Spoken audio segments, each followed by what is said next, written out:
By the way, I'm talking real fast, and I try to slow down during Mayor's Night so that Kathy, the great interpreter, can keep up. So can you give it up for Kathy Curtis, everybody? We talk slow, and towards the end, I think she gets tired. So.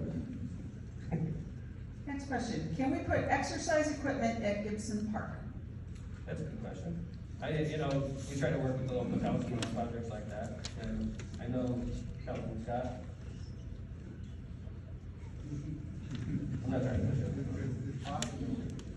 I guess that's a possibility. We do have other, brand new park equipment, and we also have another, what do they call it? There's other names there too. So I mean, we can look into that. I can talk to park department about that. It's an interesting concept. This is a good opportunity to talk about SB1 while we have a good crowd here. SB1 is a bill that was passed last year in the General Assembly, and it's going to give you a $300, you're going to get a $300 credit on your property taxes. That's the good news. The bad news is if you have income in your house, you're going to lose it on a local income tax. Because what they're doing is they're cutting local budgets so much that it's leaving local mayors, local city councils with no choice but to match the losses that they experience or else face significant layoffs. And 2/3 of the dollars that we spend your tax money on, 2/3 of it goes to public safety. So when you hear mayors say, this is gonna result in the loss of police and firefighters, everybody sort of rolls their eyes. Okay, like that's what you always say, Mayor. Police and firemen are gonna lose their job. So let me tell you how, we're supposed to lose $15 million in 1 year. And they don't know how much we can replace it with. So I'm gonna try my best not to lay off police and fire. And I'm gonna go to all these other different departments and I'm gonna hack them as much as I possibly can to try to match the $15 million loss we're about to experience, right? And then about $1 million into it, I'm gonna be done because there's not that much there. And then I'm gonna have to go to police and fire. That's how it works. Police and fire get 2/3 of the money we spend in local government, and we're experiencing a $15 million loss next year. And there's no talk about how much we can replace it with. So the only reason I'm talking about it now, when you're asking Councilman Scott, I know why he rolled his eyes, because Councilman Scott gets way too many requests than the money we have to actually do it. Like 50-to-1, requests versus actual money. And if we experience a $15 million loss, there's even less money to do these types of projects. I imagine that's probably why you're skeptical when I brought it up. What you're gonna see local cities and towns doing is they're gonna get the bill, okay, you're giving up $15 million, $300 is gonna go to the homeowner, and then let's say your house makes $100,000 in income. And your local municipality passes a 1% local income tax to try to offset the $15 million in losses. Your house, you get a $300 credit, and then you pay $1,000 to Hammond. It wasn't tax relief, it was a tax increase on you. Or your mayor could lay off all these police and firefighters, that's the choices. And other departments, don't get me wrong, but 2/3 of our money goes to police and fire. So naturally, I don't want to lay off police and firefighters. We're barely making it. We just got done with our budget. There's not a lot of fat in there. And we're losing $15 million in 1 year. It's scary time. Things about college bound over the years is just each student has to do. It was a great idea. And we find good jobs to put the students in, but one of the coolest parts of that whole thing is we get to meet students when they're going to college. And it's a lot of those students come back and work for us because we find students that we literally are like, wow, did you meet that one? That person's great. And we end up giving them their first job when they graduate college. And I don't think there was a lot of thought put into that when we were creating College Bound. So It has worked out well. yeah. First question. Okay. Who owns the properties in the 6500 block of Calumet? How can we stop semi-trucks from parking in the lots? Those are ours. Those are our properties. Although the cash business is not ours. That's privately owned. And let's see up here. Hi. This is Ann Taylor, Ann's a resident of the 5th District. Correct. And she is also the head of redevelopment. Redevelopment in charge of economic development. That's right, and you're right, the cash check place is privately owned, but the vacant parcels to the south are owned by the redevelopment commission, yes. Right. We just fell victim to the economy. We had a great deal on this corner, and it was supposed to be a Starbucks, and it fell apart, like, within the last couple months, unfortunately. If you have been by some of the Renaissance Towers, that's in Hammond's second district, I see the councilman back there looking real proud. 450 units total, they're all gonna get north of $50,000 in each unit reinvested. We worked out a pilot agreement with them that's gonna pay Hammond our portion of their property tax payment for the next 20 years. It's a real good deal. Am I missing anything? No, I think you got it. I have the same notes that you have. Yep. Yeah, how about, did you hear the question about, I don't really know the Where will details. the tenants go during renovation? Because we're not running this project ourselves. No, it's being purchased by a developer either by the end of this year or by March 2026. I did hear them saying that the two towers, there's two towers there, those are the senior housing, they are going to do the renovations. Each unit takes about 1 week, and they will have a common area somewhere in the building for the tenant to go while they work during the day, and at night they can go back to their unit. So they will not be displaced during the renovation. Okay, I guess that. It's a good project overall. Hi, sir. How you doing? How you doing? Good. Thanks for coming. Yeah, no problem. I want to piggyback off of that and wonder why you would put that out in the public, you know, if you have your ducks in a row. Also, if they didn't close on that yet. So, but you know, told, you know, that distributed to the Times in itself. So why would you even, you know, put that out there? I'm not sure what to say. You know what I'm saying? We made a deal with them where we get hundreds of thousands of dollars a year, which is a good deal for the city of Hammond. Right. We're getting $27 million invested into a housing project, and each person that lives there is gonna have a better quality of life. So we're pretty proud of that. And it's a large. No, I think it's great. Although I spoke to a couple of residents and they are amused, you know, and they appreciate what you're doing. But the thing is, a lot of them wanted extra service too, along with that. They wanted, you took away the bus service. They can't even come to this Mayor's Night Out today due to also the disabled, because the bus service is down. You know, they want some extra incentives. Of course, their laundromat has 40 machines and only 2 are working right now, so.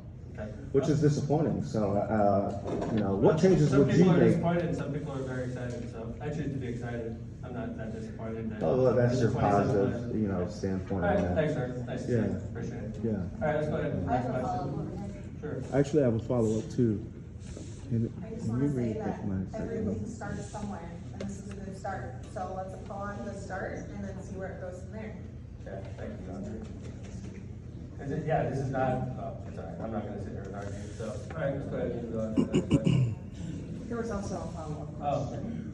Do you feel like more changes need to be made around Hammond, and what are those changes? Do I feel more changes need to be made around Hammond? Yes. You could ask me that 20 years from now, if I was still the mayor and I was still working hard every day, and I would say, absolutely, there's probably 20 years more worth of work here. There's an infinite amount of work that we need to do, and we have a limited budget. So, if I ever said that, nope, everything's perfect, please vote against me immediately, get me out of office, because this city has so much need right now, and we have this much money to get it done, and that's the challenge, so. Okay, Mayor, Barb Hargrove has a comment that she wants to make, so I'm gonna walk over here. Hi. He's good at bringing people Nice off. to see you again. I want to thank you, Mayor, and all the members of our community for making city work. At the last meeting, you were excited about our proposal to have a veterans park on Lake Michigan around the data centers. And we know these data centers have a pretty good deal with lots of space, private gated areas, and to be so close to our lake where they are using millions of gallons of water to cool their generators. We believe they also have a social responsibility to the citizens of Hammond. We appreciate the college-bound tuition, but we also are hoping that they can, and assuming access to the lake, that they will help us out, you know, to beautify that area, to give us some nice green spaces so the residents of Hammond can go up there and today, we saw fishermen out there, Yeah. people walking the lake, there's a bicycle, track up there. I use it.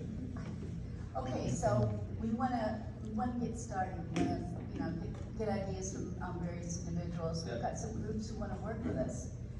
So we just wanna expand the, access to the lake, because right now to get there, you have to drive to Chicago and go all the way around. So that would be one area. When I go there, I drive to the Port Authority and I jump on my bike there. Okay. You can do that also. But I'm not from here. No, I know, there's public places you can park over there where you can jump on the bike trail easily. Do you have to pay though at the marina to go through there? I don't think so. You do not? Yeah. Okay, all right. Okay, Yeah, so. please. basically- It's not precedented. Kathy wants to answer. I live in Hammond also, I've never paid to park up there. You just show them your driver's license that has, your name and address on it, and there's no charge to park there. Thank you so much. Thank you, Okay. Kathy. But we just wanted to, to express our positive things. Can I say something real quick about that? Oh, absolutely. I love that area up there. I love that you love it also. We made the Veterans Park up there, and one of the problems is it got annihilated by Lake Michigan already. It got ruined. You've seen it. It was beautiful, and then we had one of those storms, and it just got annihilated. So we got to do something with the break wall out there, which is part of our next project, right, Kevin? I've got an idea for you on that. Well, Sorry. Yeah, just a couple things. Thanks, Mayor. Mayor's tasked the Port Authority and others to look into the seawall there, and so that's something that's ongoing. It's just really, really expensive. I know Dean, what cost for it, 20? hundreds, over 100 million, yeah, for that seawall. So we're looking. And we need to improve it, because if they're gonna put data centers that are worth billions of dollars there, they don't want them to get wiped out like our veterans money that got wiped out. So we have to invest. If we're gonna bring in data centers worth more than the city of Hammond. And the seawall just in general needs to be fixed. I mean, not fixed, just upgraded from its historic, it's over 100 years old, as you can imagine there, the seawall. And the other thing, Barbara, I wanted to mention is that the mayor was very intentional when this property was, it used to be obviously state line generating coal power plant, right, for almost 100 years. And then when it was sold to the Beamsterborg family and then others, the mayor was very adamant and intentional that he wanted to make sure the perimeter stayed in the hands of a city entity. So it is, the perimeter is actually owned by redevelopers. And so that's important, I think, and I want you to know that it's still publicly owned. Thank you. And the other. But we do run into security issues with data centers too. And if anybody paid attention to terrorism, unfortunately, that's part of our job. Nashville had a data center, terrorist incident at a data center, and all the data centers across America hardened up, including ours at that point. So we do have public access rights, but we also have security issues that we have to weigh. But I want you to know something, Barbara. I ride my bike up there to that specific spot. I love going out like that. I go out there and take pictures, and I totally give, and I totally support where you're coming from. Okay? Hammond is worth $4 billion. We're negotiating with an entity that's going to be worth twice as much, and then it's almost entirely tax-free because that's why the data centers want to locate in Indiana, because the state made our state very attractive for data centers. So, is this about data centers? Yeah. Awesome. It's a good topic. This is just a follow-up. I worked for NIPSCO for 34 years in the power plants, and I'm just telling you. Which one you work in? Worked in them all. Did you? I worked for NIPSCO.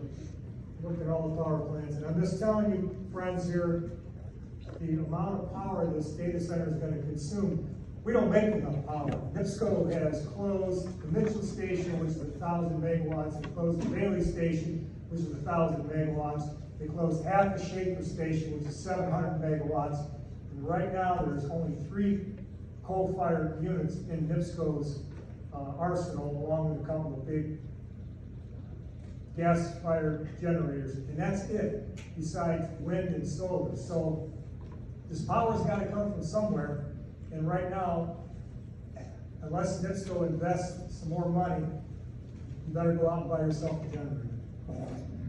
Can I comment on that, Mayor? Yes. All right, so, you may have heard that, and this is a little bit on my wheelhouse, but a big investment company, Blackstone, bought a big portion of NiceWorks, right? And they have put a multi-billion-dollar energy production facility down in Kentucky.